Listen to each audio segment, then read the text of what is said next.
Master degree pass করে এসেছেন, 80 লক্ষ টাকা গাড়ির দামের গাড়িতে চড়ে আছেন, একটা রিক্সাওয়ালার রিক্সাটা আপনার গাড়ির ওই এর সাথে গায়ের সাথে লেগে গেছে। এরপরে আপনি রিক্সাওয়ালাকে কি বলেছেন তা কি আপনার মনে আছে? আপনি নাকি শিক্ষিত। আশ্চর্য, আপনি বুঝতে পারছেন না বিষয়টি?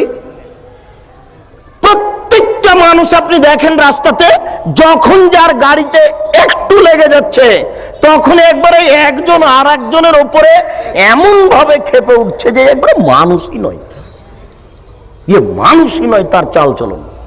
আরে রিক্সাওয়ালা তো আছেই, ভ্যান চালক তো আছে, আপনার কথা বলছি।